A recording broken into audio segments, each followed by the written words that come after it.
Hey fans and subscribers, this is your host Joe on the Gaming for Insight channel with another video of Quick Chat. The topic, are laptops getting replaced by more versatile devices like 2-in-1 devices and 3-in-1 devices? Joining me is first-time guest, Tech Guy Bo.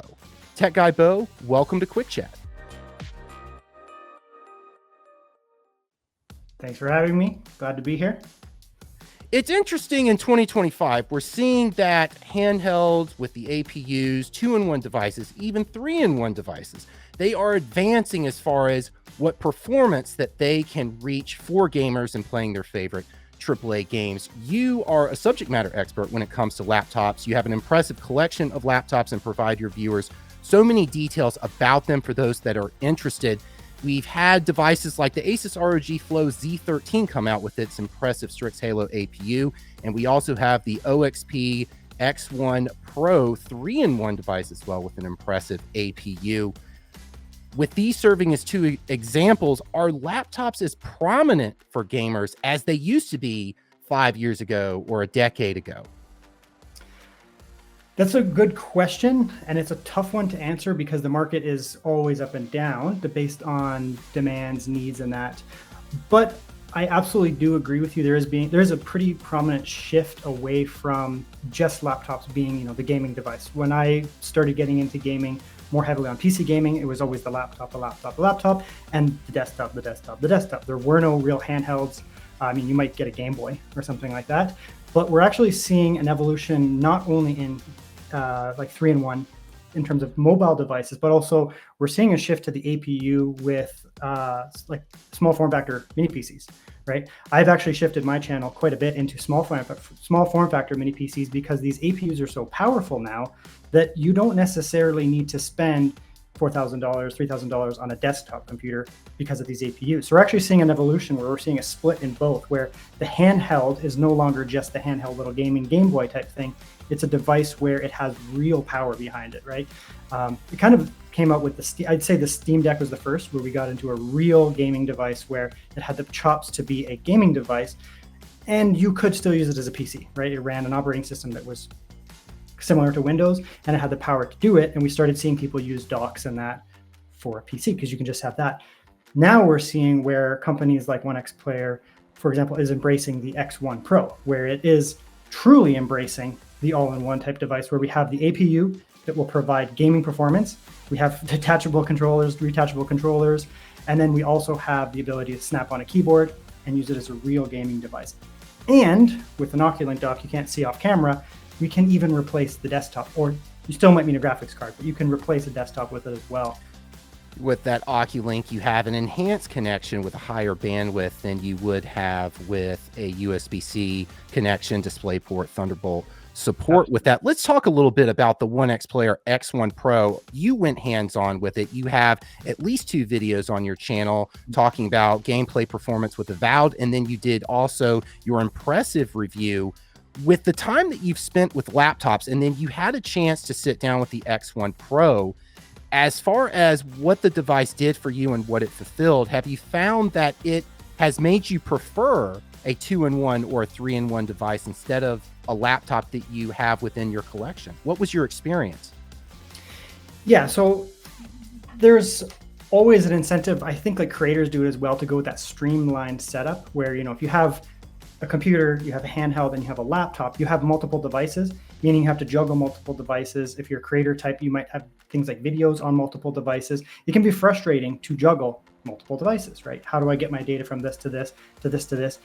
Maybe I have games on one computer. Okay, well now I want to play on my handheld. Okay, well let me go grab that and load some games up on this handheld right here. Having that really did streamline my workflow. And so I went for a full, I guess it was probably about 3 weeks, maybe a month. I have another video coming, by the way, spoiler. It was like 1 month with the X1 Pro, a rough 1 month. And at first I thought it was gonna be really tough, honestly, because handheld gaming was fantastic. Huge, massive 11-inch screen right in front of me. Thought it'd be too heavy, it's not, it's fantastic. And I thought, okay, and probably not too hard to replace the desktop because like we said, the Oculink port, you can snap it in, or USB 4. You can use either snap it in, plug it into a desktop GPU, you're cooking, right? You're able to use it as a desktop replacement, or just use the APU, just plug it right into a monitor. You don't even need the GPU. So that I had no worries about.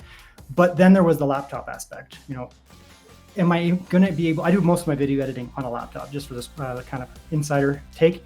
And I thought, it's a little bit of a small screen, 11 inches, but it wasn't that bad because it's 11 inches is actually pretty big, right? Like you get these Microsoft Surface Go, they're 12 inches, they're small, and there's a little bit of compromise, but I don't know. I just found that I shifted it a little closer to me.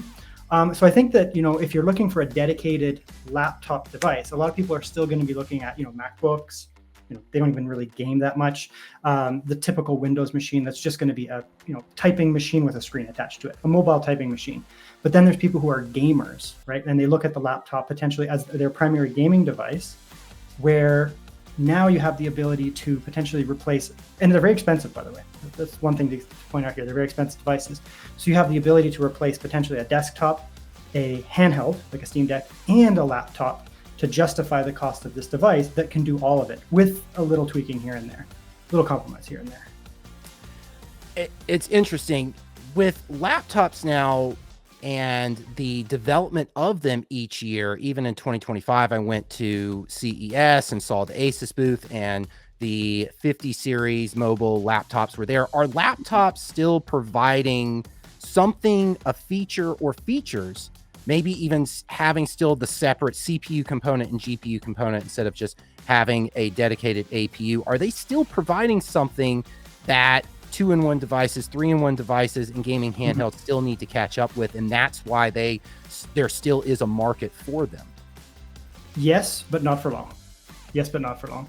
AMD has been, they've been kind of stagnant when it comes to their desktop GPUs until apparently a week from now, but they haven't been doing much really with that, and they haven't really been putting out any mobile chips. They have a couple here and there, but they're very sparse in that space there.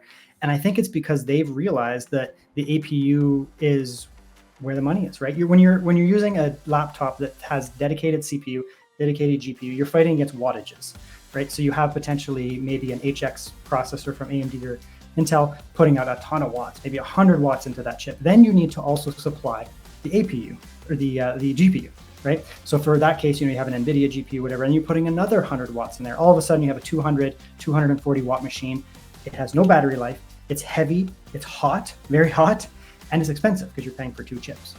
With the APU, in the past, we never had this level of performance, not even close. And all of a sudden now we have this AMD chip coming out that can rival a RTX 4060, right? Now, if you're getting a gaming laptop with an RTX 4060, like I said, you're looking at 50, 60, 70, maybe 100 watts on the CPU, 50, 60, 70, maybe 100 watts on the CPU. That's 200 watts combined or more. Whereas the APU, if I'm correct, is about 90-ish watts. The whole thing in full bore, that's all you need. 100 watts. Halo APU that one specifically on the Flow Z13 can support up to 120 watts. 120 watts. And so you think, that is a lot of watts, but that's the same as my Dell XPS, the whole system, tiny little Ultrabook. It's about 100, 120 watts, right? You don't need to lug around a 18-pound, 18-inch laptop with all this stuff going on and a charger that you got to throw over your shoulder. You're basically taking a little gallium nitride charger with you, a little USB-C charger, and there you go, right? You have the performance that you would get out of basically a gaming laptop, right? Well, it's going to be really interesting to see what happens with laptops in the future, 2026 and onward. Tech Guy Bo, thanks so much for stopping by Quick Chat and being a guest. Take care. Great to be here.